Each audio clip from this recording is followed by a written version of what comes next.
আসসালামু আলাইকুম। কেন জিপ সার দেবেন?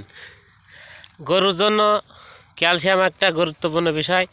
গরুর বৃদ্ধিতে, হাড় এবং মাংসের বৃদ্ধিতে গুরুত্বপূর্ণ ভূমিকা পালন করে। তা আমি এই ঘাসের জমিতে ক্যালসিয়াম দিয়েছি, মানে বিশেষ করে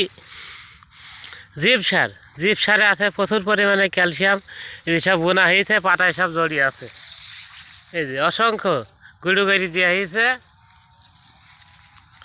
আর এই ক্যালসিয়াম জিপ সার দিলে ঘাস দ্রুত বাড়ে এবং ঘাসে যে প্রোটিন, এই প্রোটিনটা ভালো থাকে। তাই অবশ্যই ঘাসে বছরে 2বার এই যে সব ক্যালসিয়াম দেওয়া হয়েছে, দেখা যাচ্ছে সাদা সাদা বোনা হয়েছে, গুঁড়ো করে বোনা হয়েছে।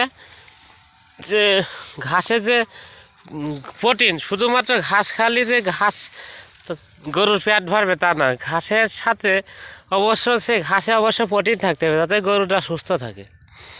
এই যে অসংখ্য পাতায় সব জড়িয়ে আছে, সারা জমিতেই সব বোনা হয়েছে।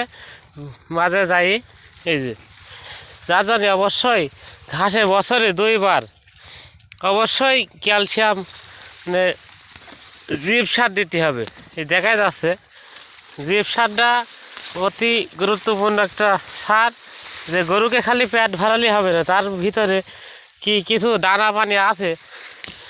সে দানা পানি থাকার জন্যে অবশ্য শক্তি থাকতে হবে, না গরুরা যা দাড়ি থাকবে বা বাড়বে। এই যে পাতায় সব জড়িয়ে আছে, দেখা যাচ্ছে।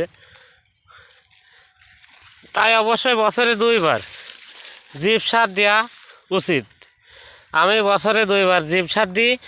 আর বিশেষ করে একটু বেশি দিই, যদি সময়তে টাকা থাকে সেই সময় এক বাচ্চা উইনি দিই 15 কাঠা জমিতে 25 কেজি সার।